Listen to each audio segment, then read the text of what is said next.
Notice करते हैं कि यहाँ पर भी बहुत सारे मेंबर्स हैं और सभी के पास गन्स भी हैं। लेकिन फिर भी टाटसुया और मियुको दोनों ही अंदर आ गए थे।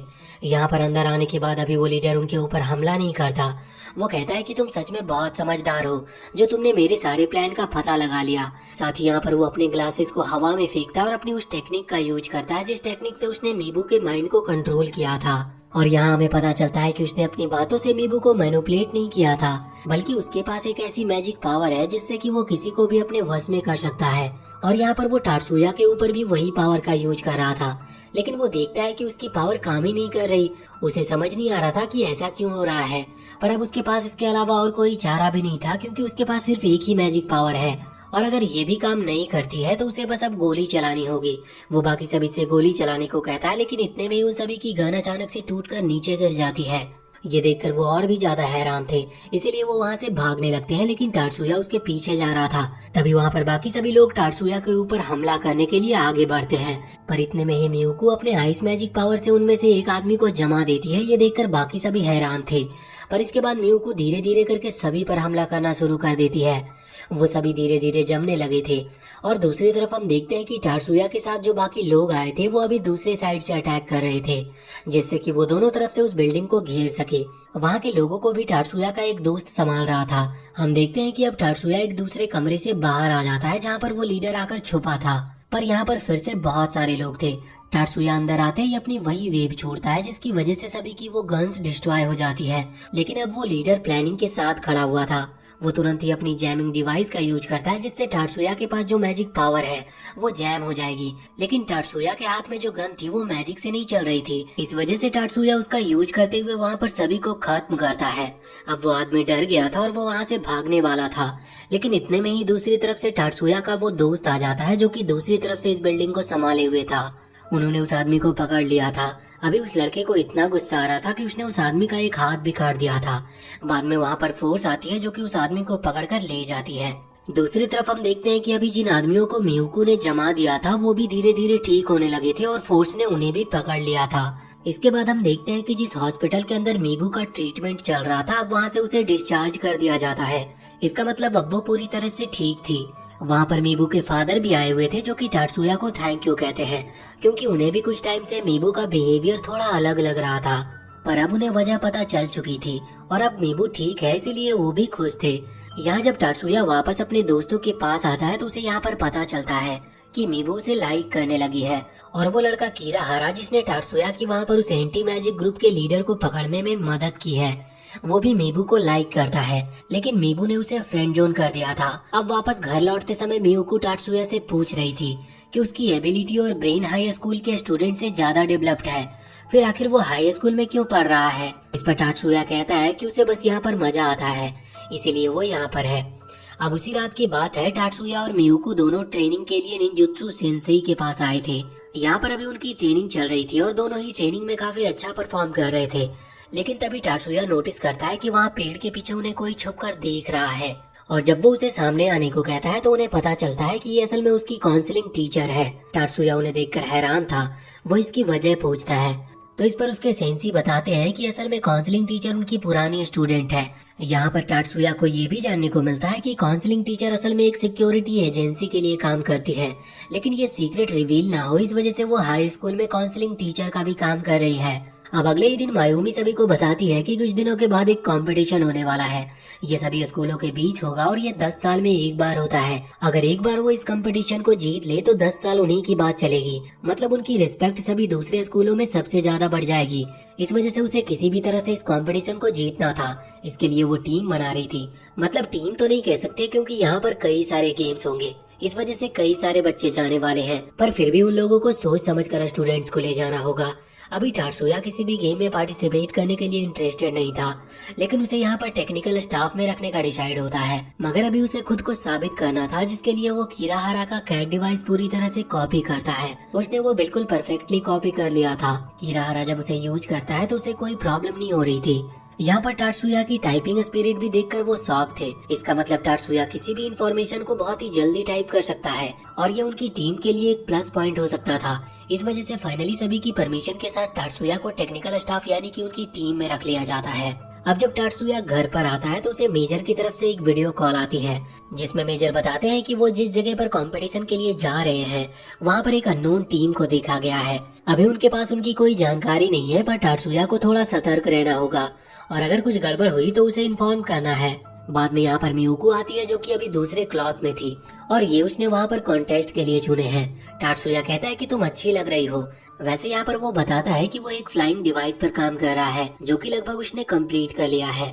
वो दोनों मिलकर वहाँ पर उस फ्लाइंग डिवाइस को चेक करते हैं, जो कि परफेक्टली काम कर रहा था। इस वजह से वो अगले ही दिन डेवलपमेंट सेंटर जाते हैं, क्योंकि अभी तक उसने किसी प्रोफेशनल से इसे चेक नहीं करवाया था।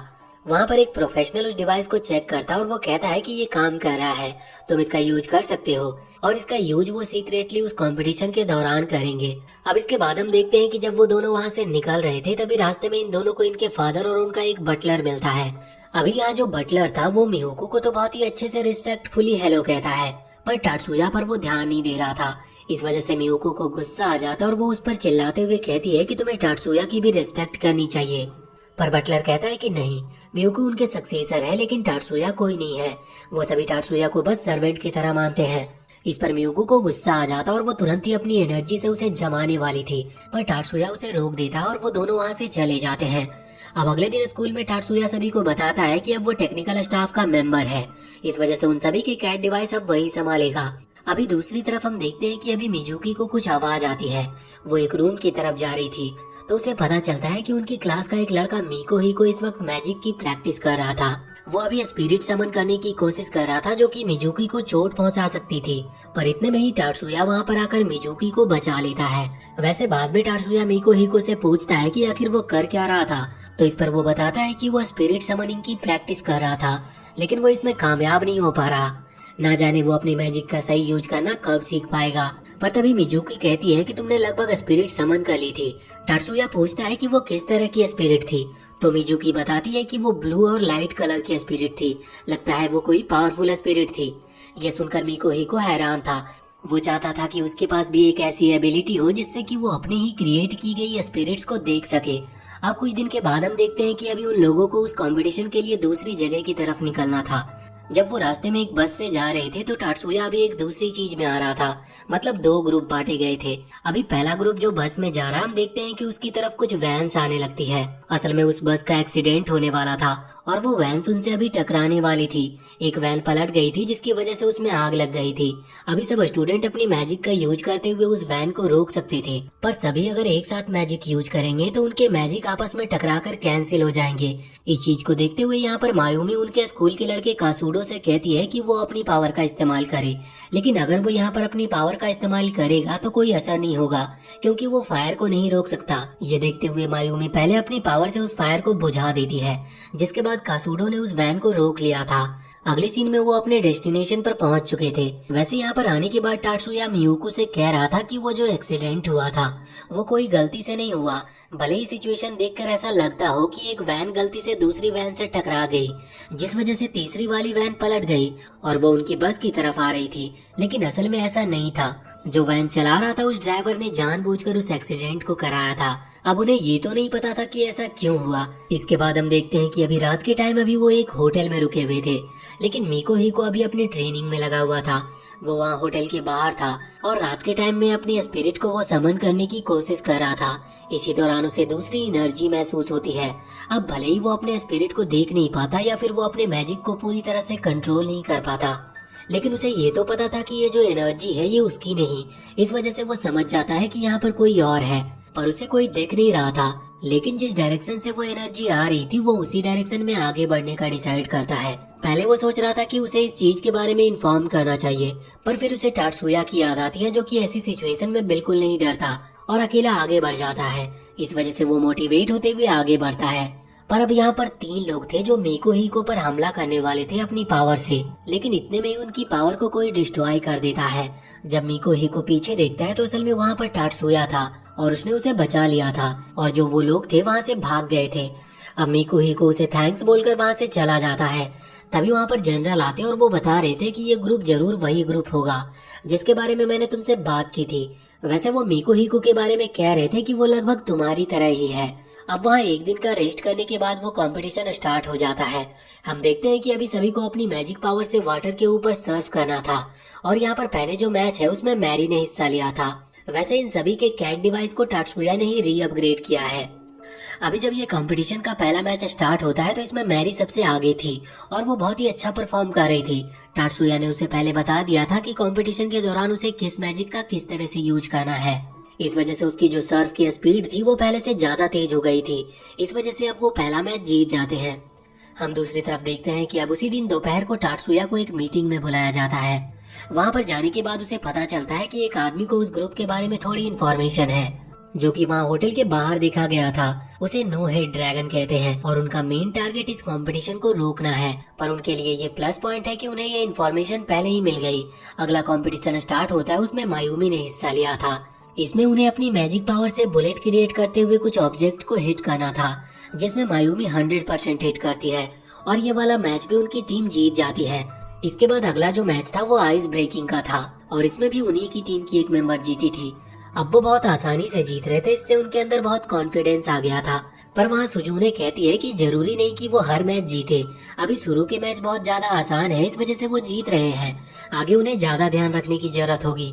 टाट्सुया ने यहाँ पर अपने दोस्त लियो के लिए एक वेपन क्रिएट किया था जो कि लियो अपने रीइंफोर्समेंट मैजिक से यूज कर सकता है। बाद में लियो उसकी ट्रेनिंग करके देखता है। पहले वो उसे टेस्ट कर रहा था, जिससे उसे पता चलता है कि ये वेपन सच में बहुत ज्यादा यूजफुल है। वो टाट्सुया को इसके लिए थैंक यू भी कहता है।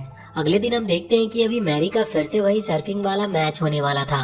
अब मैच थोड़ा डिफिकल्ट है क्योंकि इस बार उसकी कॉम्पिटिटर थोड़े ज्यादा एडवांस लेवल के हैं। पर इस मैच के दौरान हम देखते हैं कि वो अभी भी लीड कर रही थी।